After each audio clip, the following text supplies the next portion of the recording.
Yo, chat. I want to know your best, your favorite type of high risk, high reward situation. And would you can please consider liking, subscribing, leave a comment, doesn't matter, and share this with someone who, you know,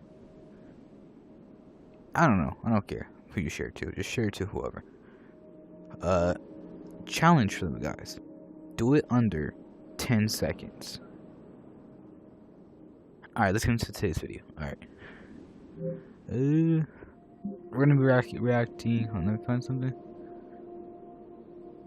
High risk.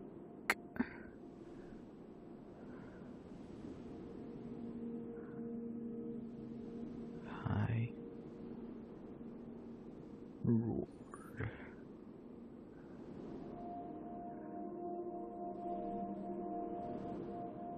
It's like high risk, high reward. Let's see. I ain't saying nothing. Life without parole. It was him. Him. That dude hiding behind that girl right there. I ain't saying nothing. Life without parole. It was him. Him. That dude hiding behind that girl right there. I ain't saying nothing. Life without parole. It was him. Him. That dude hiding behind that girl right there. I ain't saying nothing. Life without parole. It was him. Let's see.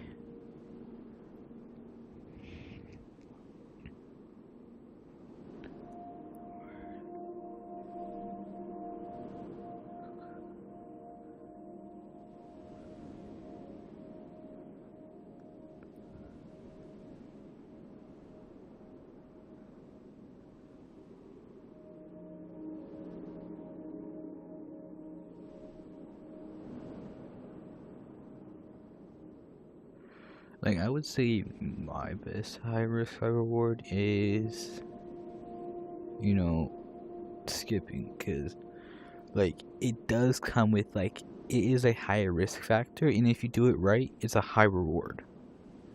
Like, the greater the risk, the greater the reward could be.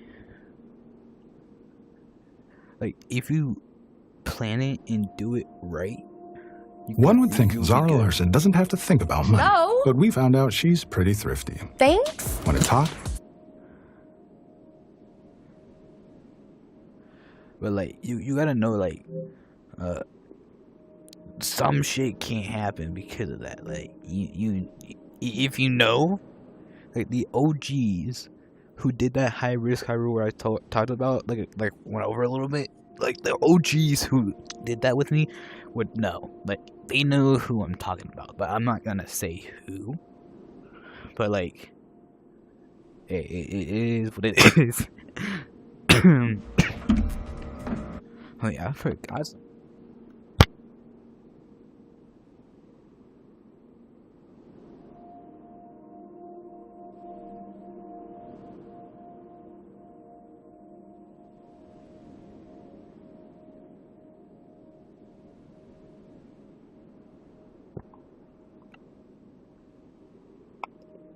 Excuse me.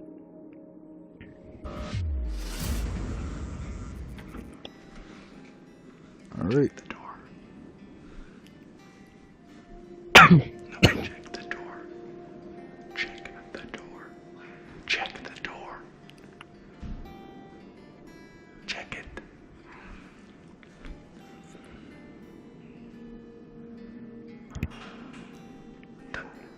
Okay. Just.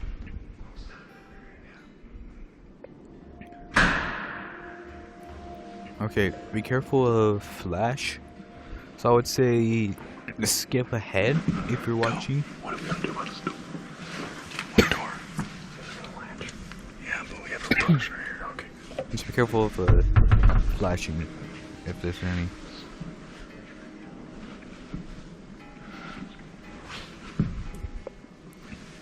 Alright, any epilepsy, skip ahead in the video.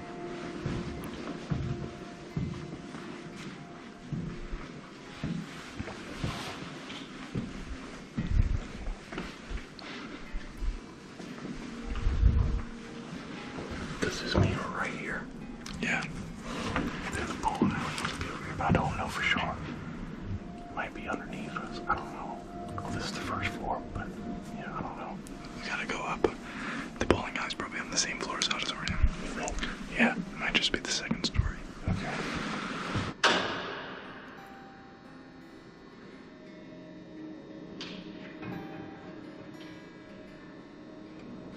Is it on? But yeah, you're right here. Yeah.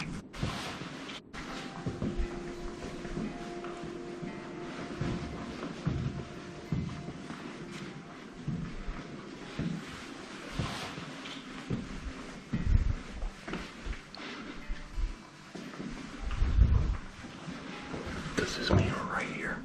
Yeah. There's a bowling alley must be over here, but I don't know for sure. Might be underneath us. I don't know. Oh, this is the first floor, but yeah, I don't know. We gotta go up. The bowling alley's probably on the same floor as auditorium. Yeah, it might just be the second story. Okay.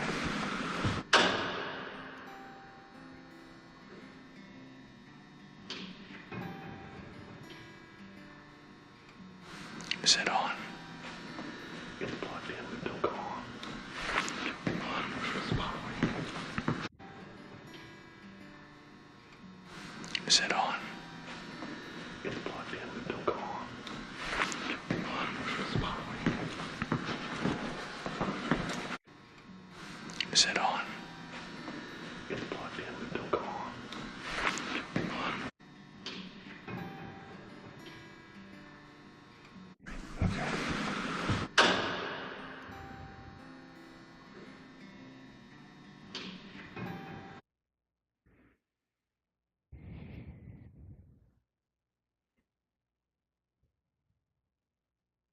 Lesson number 23. If you know you're built different, I'm gonna name a shoe after you.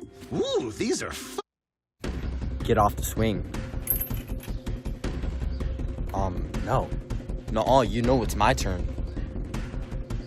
No, I said it was my turn yesterday. I told you I was gonna be going on the swing. No, it's my turn. Come on, let me on the swing. Nope, not a chance, buddy. I'll give you an Uncrustable at lunch.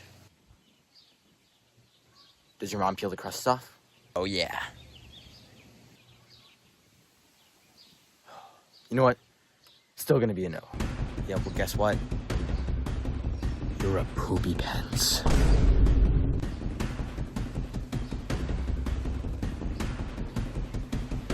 What did you just say to me? Yep. You heard me. You're a poo-pee pants. Yo, well, guess what? You're not invited to my birthday party. Okay, now that's just crossing the line. Mm-hmm. Yeah.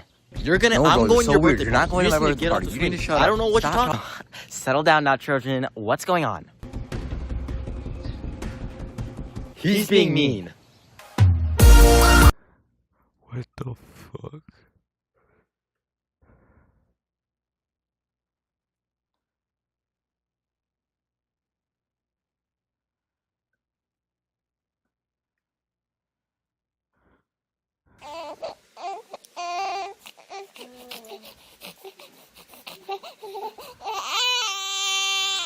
Okay.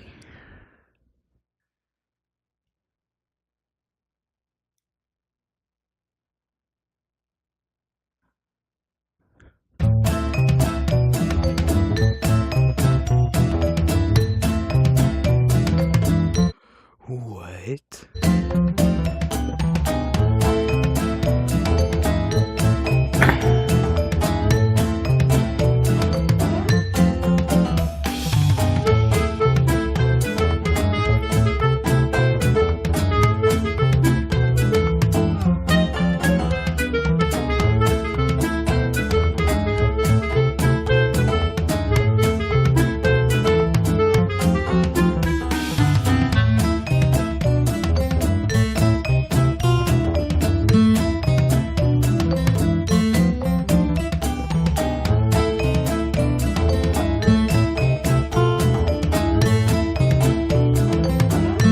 So true. That's what I did the entire time.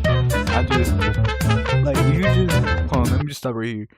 It's like here's what I would say. If you're trying to be on your mobile during class, sit towards make sure there's like no second teacher or assistant teacher or like, and like another person there.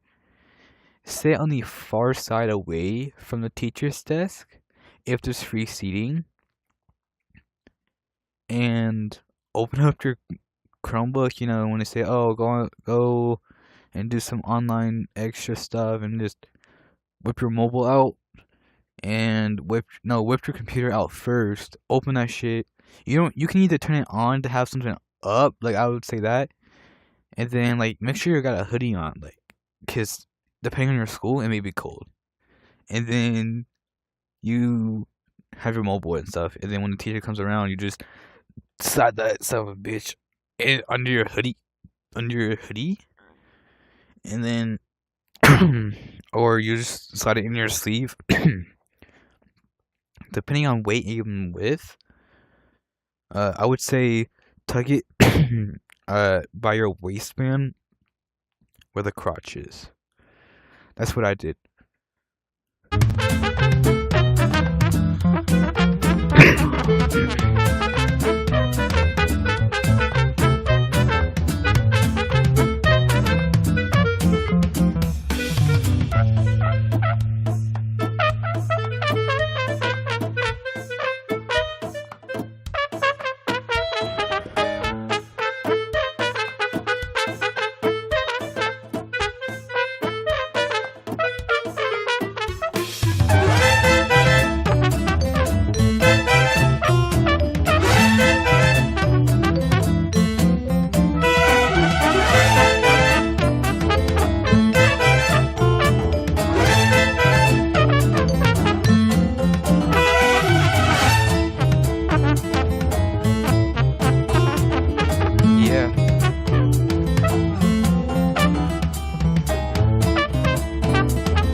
Okay.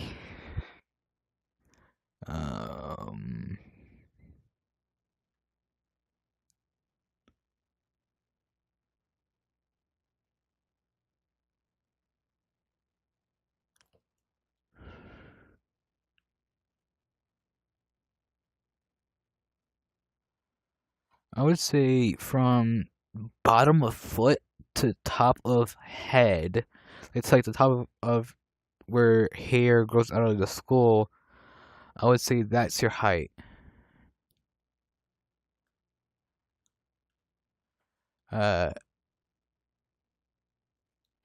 So I would say that's your true height, but hair also can play effect into your height.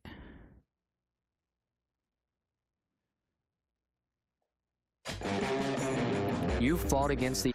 But like, so depending on hairstyle, I would say hairstyle would play a role in height in certain ways, I would say. odds in every inch of every race. Children and teenagers these days aren't going outside as much as before. 50 years ago, nearly half of all kids in America walked or biked to school. Today, it's less than 13%. This is largely due to the lack of independence children have.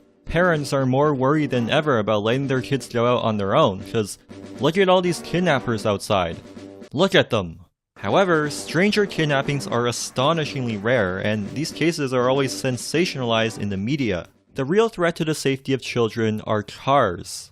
Vehicle collisions are the #1 cause of death among children and teenagers, killing thousands and injuring tens of thousands every year. When you look at how our cities are designed, none of this is surprising. Modern suburbs, and especially American suburbs, are car dependent. Neighborhoods are endless mazes of single-family homes with streets laid out in winding cul-de-sacs. Businesses sit behind giant parking lots with wide multi-lane stroads full of high-speed car traffic.